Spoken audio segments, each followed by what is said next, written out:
શંકાનું બીજ જ્યારે મનમાં ફૂટે છે ત્યારે તેને કાઢી નાખવું એ જરૂરી હોય છે, કારણ કે સમયાંતરે આ શંકાનું બીજ જ્યારે વટવૃક્ષ બને છે ત્યારે તેના પરિણામો ગંભીર આવે છે।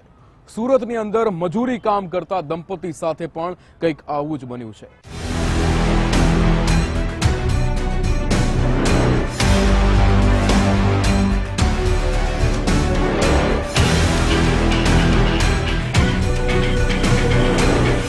તારીખ 9 ફેબ્રુઆરી 2025, સમય રાતના 8 વાગ્યાનો, સ્થળ ઓલપાડ કિમ રોડ, સુરત।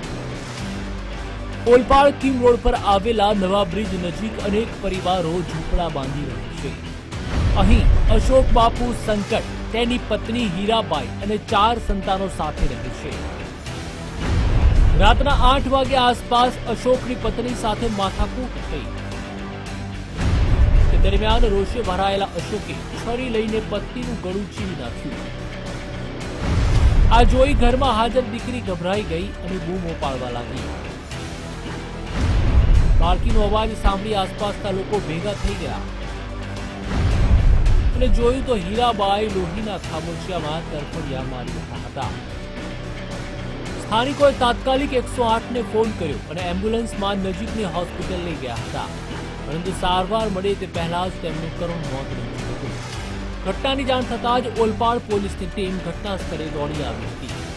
ગુનો નોંધી ગણતરીના કલાકોમાં જ આરોપી પતિ અશોકને ઝડપી લીધો। સ્થળ પર પહોંચી ગુનો દાખલ કરેલ, ગુનાની તપાસ શરૂ કરેલ અને અલગ અલગ 4 PSI નો ટીમો બનાવી અને આરોપીની શોધખોળ તજવીજ હાથ ધરેલ, જે અનુસંધાને પોલીસે તાત્કાલિક ગણતરીના કલાકોમાં આરોપી અશોક બાપુ સકટ, ઉંમર વર્ષ 41 ને પોલીસે ઝડપી પાડેલ છે અને હાલ કાયદેસરની કાર્યવાહી શરૂ કરેલ છે। આરોપી ભાગીને નવાપુરા મહારાષ્ટ્રની હદમાં જતો રહેલ, ત્યાં પોલીસની ટીમ પહોંચી અને તાત્કાલિક ત્યાંથી ઝડપી પાડેલ છે। સુરતના ઓલપાડમાં સંબંધોનું ખૂન, પતિએ પત્નીને ઉતારી મોતને ઘાટ। ચોરીની શંકામાં પતિએ ચીર્યું પત્નીનું ગળું। પત્નીને મોતની ચાદર ઓઢાડી અશોક રફુ ચક્કર થઈ ગયો હતો। ઓલપાડ પોલીસે આરોપીને પકડવા અલગ અલગ ટીમો બનાવી શોધખોળ શરૂ કરી હતી। તે દરમિયાન પોલીસને બાતમી મળી હતી કે આરોપી અશોક બાપુ સંકટ મહારાષ્ટ્રના નવાપુરમાં છે। તેના આધારે ઓલપાડ પોલીસ મહારાષ્ટ્રના નવાપુર પહોંચી અને ત્યાંથી અશોકને ઝડપી પાડ્યો। આરોપી મજૂરી કામ કરતો હતો અને તેની પત્ની આસપાસમાં ભીખ માંગતી હતી। અશોકના કેટલાક રૂપિયા મળતા ન હતા। તે રૂપિયા પત્નીએ ચોરી કર્યાની શંકામાં અશોકે માથાકૂટ કરી। હીરાબેન વારંવાર પોતે પૈસા ન લીધા હોવાનું કહેતા હતા, તેમ છતાં આરોપીએ પત્નીની વાત માની નહીં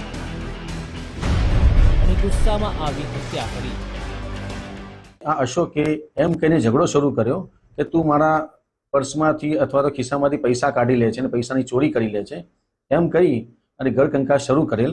અને ઘર કંકાસ શરૂ થતા તેમની મોટી દીકરી જે 14 વર્ષની છે રાધિકા, એ નજીકમાં રહેતા તેના અશોકના કાકાને બોલાવી લાવેલ અને જ્યારે બોલાવીને આ લોકો આવેલ સ્થળ પર, ત્યારે આ હીરાબાઈ લોહી લુહાણ હાલતમાં ગંભીર ઈજા પામેલ સ્થિતિમાં પડેલ હતા।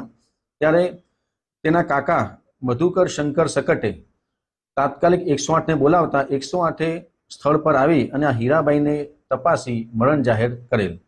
આ હીરાબાઈને ગળા પર ગંભીર ઈજાઓ તીક્ષ્ણ હથિયારના ઘા છે અને જે ઘા કરીને આરોપી તેનો પતિ હીરાબાઈનો પતિ અશોક બાપુ સકટ, ઉંમર વર્ષ 41, એ ઘટનાને અંજામ આપી અને ભાગી ગયેલ।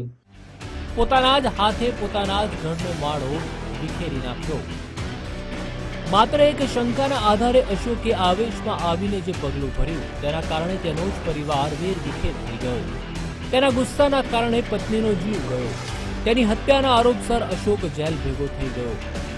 આમ એક કાતિલ પગલાથી તેના 4 સંતાનોને માતા પિતા બંનેની સાથે છાયા ગુમાવવાનો વારો આવ્યો છે। ગુસ્સો કરવાની જગ્યાએ અશોકે શાંતિની કામ લીધું હોત તો આજે તેની પત્ની પણ જીવતી હોત અને તે પણ જેલની બહાર હોત। ઉદય જાદવ, ગુજરાત ફર્સ્ટ, સુરત।